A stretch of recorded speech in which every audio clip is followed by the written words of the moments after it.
Assalamualaikum warahmatullahi wabarakatuh. My name is AMIRUL bin HUSSAINI. I am the leader of this group. So today, our group are going to present about the new public management program that has been implemented in the civil service of Malaysia.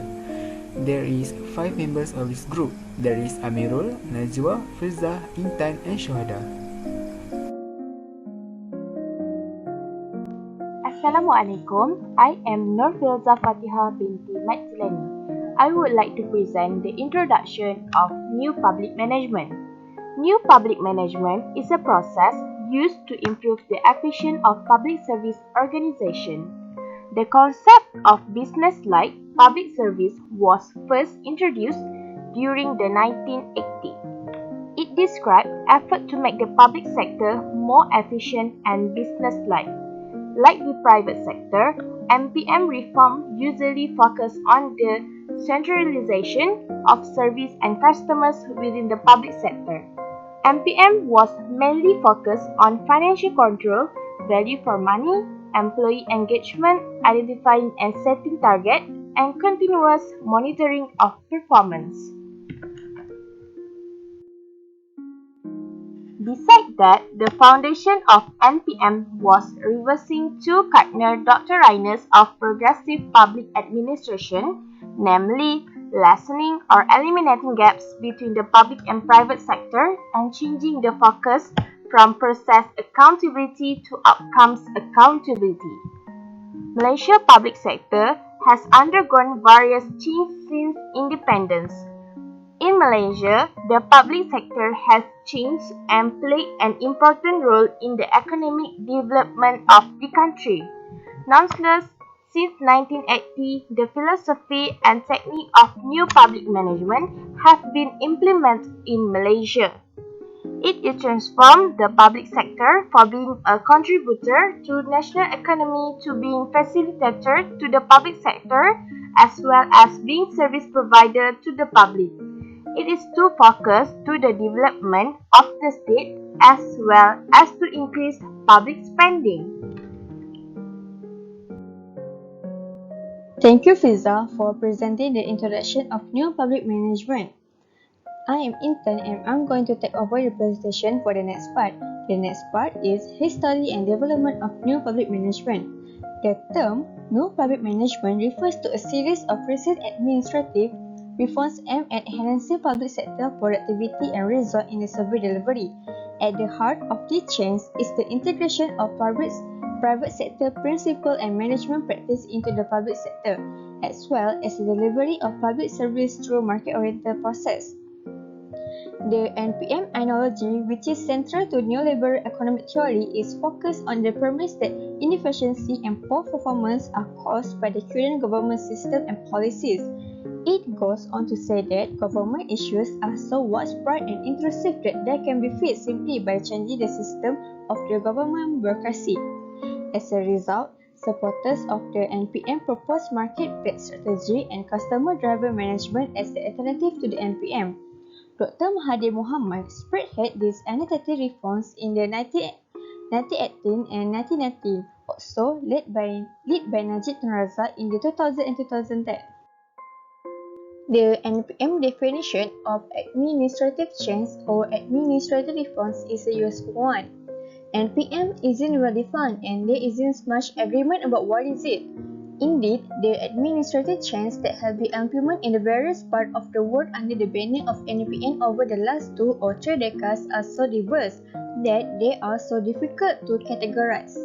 This explains why many academics regard the NPM as merely a menu from which countries can choose and implement various ideas and administrative changes based on their unique needs and circumstances. Nevertheless, some important elements of the NPM as a generic model can be identified based on available literature in the field. So the next topic is the characteristic of the new public management. Empowerment of citizens is one of the major characteristics of the new public management. This is because the new public management assures citizens freedoms of choice. It secures quality service to the citizens. Healthy competition among the service and product sectors allows citizens to choose their service and products according to their needs and choice. Next, NPM focuses on the decentralization of power from rigid, hierarchical, bureaucratic to flexible and dynamic managerial support systems. Also, new public management restructure the governmental organization or sectors. The government divides each of these sectors into smaller units and assigns the responsibilities to the private sector through contracts. Furthermore, the main purpose of NPM is to achieve specific goals. That is why NPM more emphasizes on the outcome rather than the procedures, rules, and the main purpose of the contracting out of governmental sectors is to reduce the cost of the government and secure maximum income of the government. Other than that, the main purpose of the managerial support service is to secure citizen quality service. For this reason, the best talent from the market are hired by offering high salary, incentives, and other benefits. NPM always suggests skill improving training programs for getting maximum outcome. Lastly, it is already stated that the main purpose of the implementing new public management is to secure citizens quality services. Assalamualaikum and hi to Sir Ibrahim. My name is SYUHADAH binti ABDUL. I will present about advantage of new public management. So, my first point is organizational structures. First is multiple business location. If you are a business owner, having an organizational structures help to ensure all of your locations are operating in a similar manner and abiding by the same procedures. Because it's not possible for owners to be at every location, an organized structure can provide you some peace of mind. This is particularly the case when your company begins to grow in size. Second, it can improve operating efficiency because organizational structures divide companies into various teams or branches. They are helping to ensure that all tasks and responsibilities specific to those divisions are met more easily. When an employee knows what they should be working on, they are able to operate quickly and more efficiently.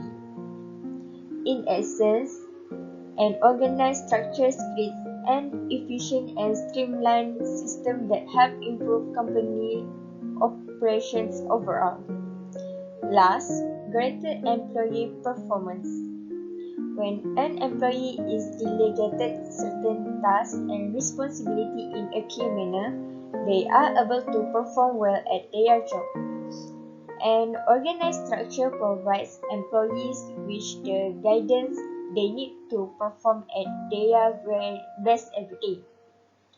An improvement in employee performance can also lead to greater employee morale and confidence. Next, my second point is policies, approach, and laws. First, advantage is that policies provide a framework for consistent decision making and action. In fact, one of the primary objectives of a policy is to ensure that personnel act in a manner consistent with executive or functional management expectations. Second, policy statements are a means for executive management to communicate its leadership and views. Executive management should develop a series of high-level policy statements that provide guidance to employees at all levels.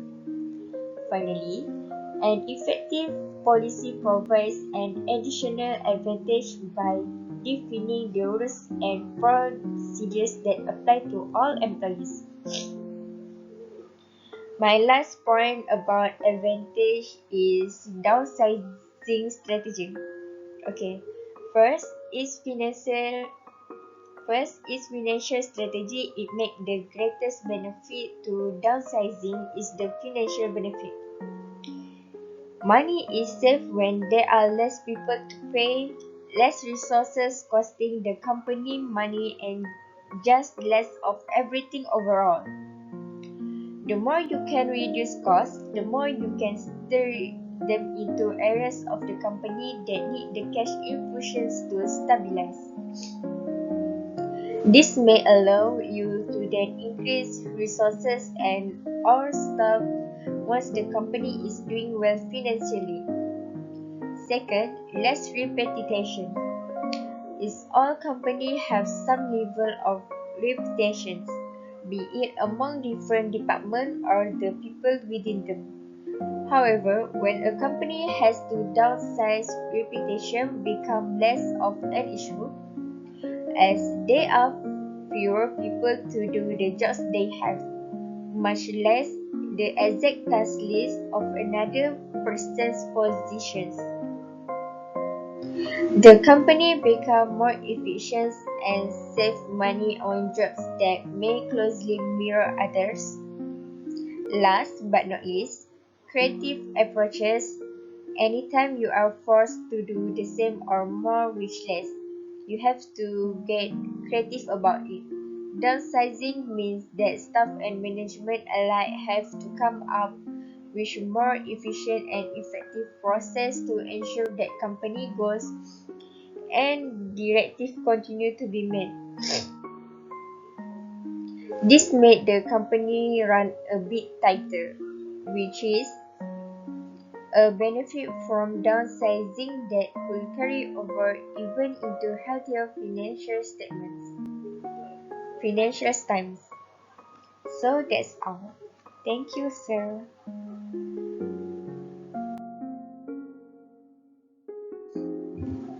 Next, I will discuss about disadvantage of new public management. So, my second point is decision-making approach. First of all is compromise decisions. The need to arrive at a group decision sometimes result in a compromise. The solution offered is not essentially the best. It is instead a compromise acceptable as a midpoint to all concerned.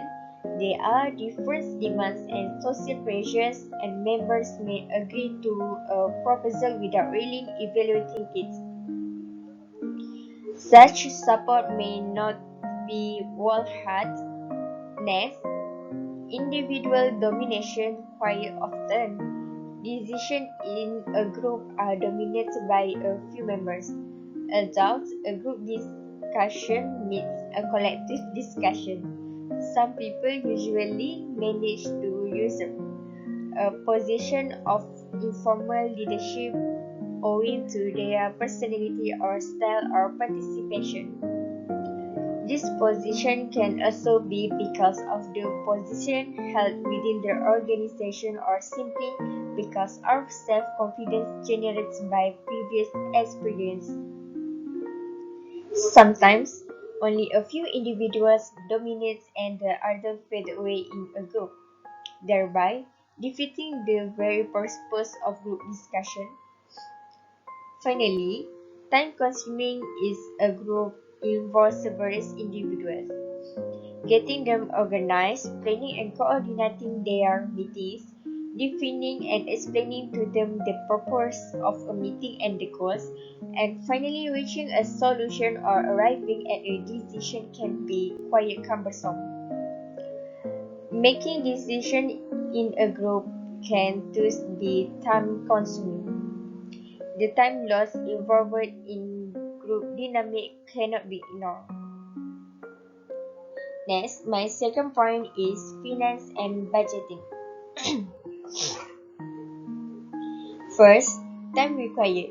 It can be very time-consuming to create a budget, especially in a poorly organized environment where many iterations of the budgets may be required. The time involved is lower if there is a well-designed budgeting procedure in place. Employees are accustomed to the process, and the company uses budgeting software. The time requirement can be unusually large if there is a participative budgeting process in place.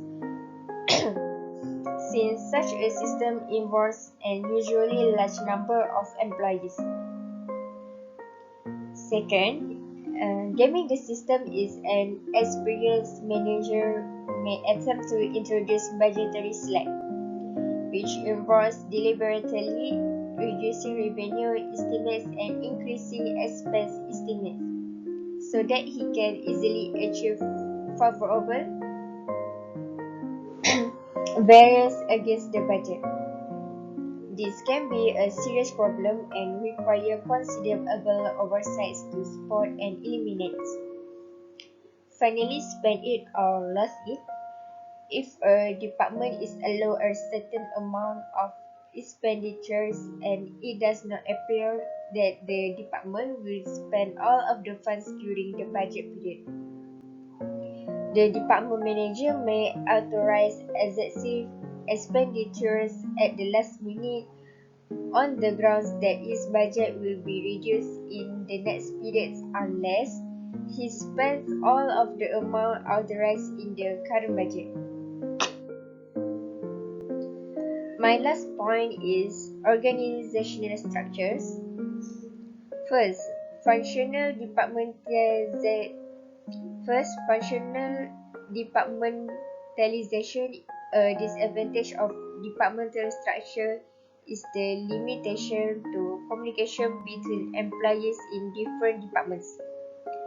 While the manager of each department may talk with each other, employees are more isolated from each other and don't have naturally open avenue of communication. Second, divisional structure is division costs more to set up and operate. When a corporation has numerous divisions, the total number of employees will likely be higher compared to an organizational aligned into functional departments. The same function, when spread across several divisions, will not be as productive and efficient as when they are concentrated in a single department. Lastly, metric. Metric structures are more complex. Lines of authority run vertically and horizontally, with employees working for two bosses. Employees can often receive conflicting directives from project and functional managers, creating stress and confusion when setting priorities. So that's all from me. Thank you.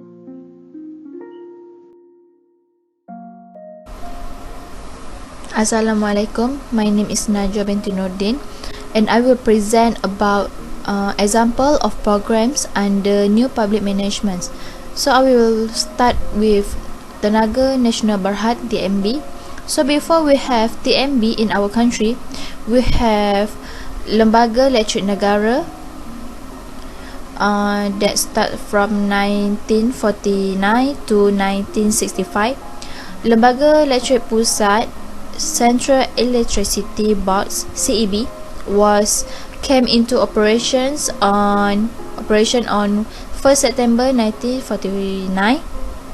The board was to become here to three major projects. After that, we have Lembaga Elektrik Negara from 1965 to 1990. On 22 June 1965, Central Electricity Board of the Federations of Malaya was renamed the Lembaga Elektrik Negara National Electricity Board (NEB) of the States of Malaya. On 4 May 1988, Tun Dr. Mahathir was announced the government's decisions on a policy of privatizations. Two pieces of legislation were passed to replace the electricity and to provide for the establishment of a new corporation. Tenaga Nasional Berhad was founded in 1990 by the electricity supply successor company 1990 to success the National Inter-Electricity Board NEB of the states of Malaya. So we will move to what is Tenaga Nasional Berhad.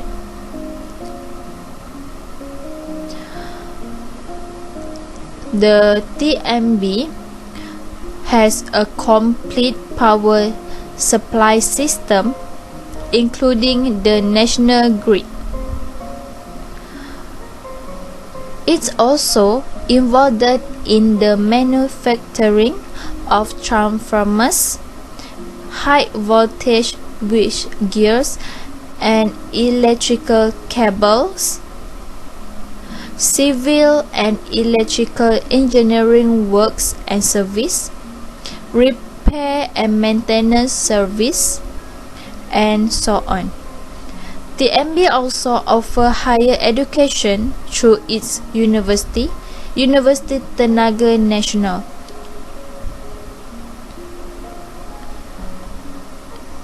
Then we have, and TNB has a corporate slogan which is Penggerak Kemajuan Negara of Powering the Nations. Since 2013, the company has adopted new corporation slogan campaigns which is better, brighter. So from this we can know TNB has give many benefits to the Malaysian people as a result of the new public management. So government do the right decisions for the TNB because now even the most remote area electricity is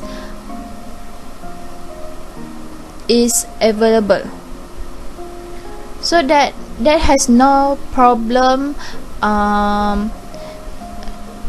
that our people have faced.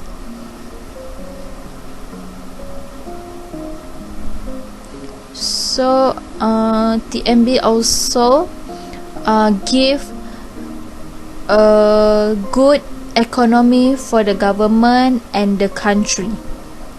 So that's all for the program of Tenaga Nasional Berhad.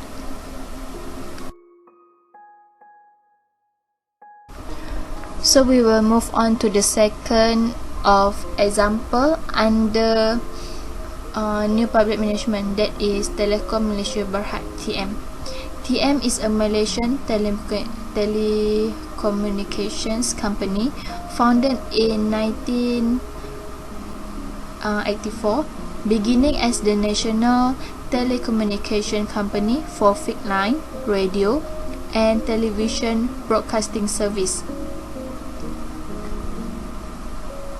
It has evolved to become the country's largest provider of broadband service, data, fixed line, pay televisions, and network service. So there is three of main service of TM. The first is TM Net. In 1995, TM was awarded a license to become the second internet service provider in the country, the first being MyMos with its service Jaring TM Net, as TM service was called, marked the beginning of TM transformations into an integrated telecommunication service provider. The second is StreamX. Building up its data offerings in 2001, TM launched StreamX, its first broadband service for the general populations, and BlueHypo.com. The thirdly is the famous name among Malaysian peoples, which is Unify. On 24 March 2010, Unify, the nation's first HSBB service, was launched. Unify is a combination of internet, voice, and IPTV service.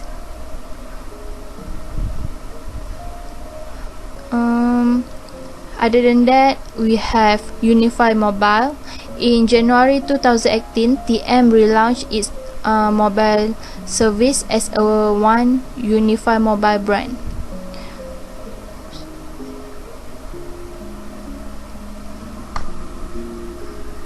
Then TM also have its own university, which is Multimedia University,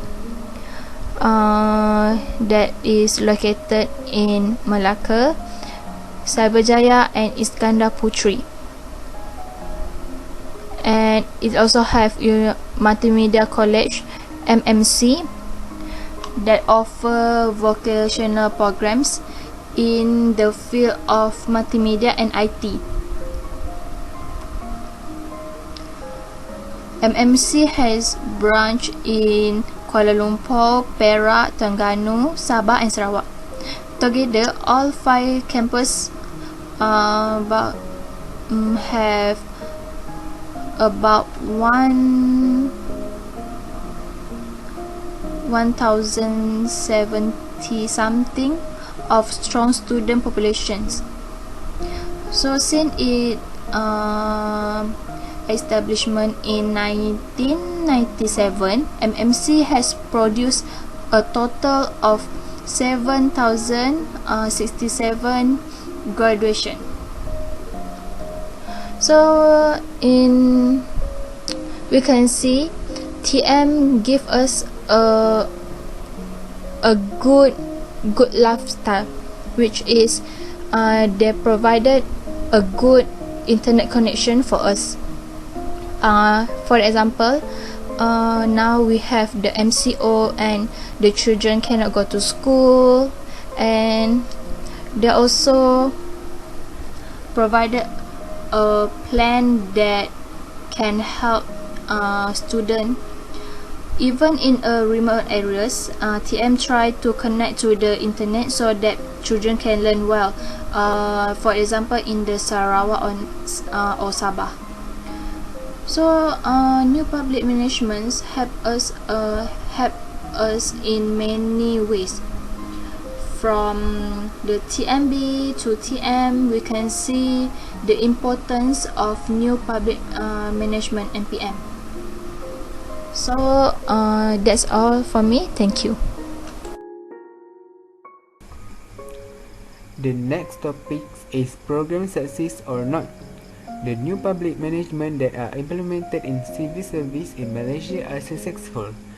This is because the citizens of Malaysia needs ongoing daily needs, that is electricity, water supply, communication assistance, fuel, health assistance, and sewage.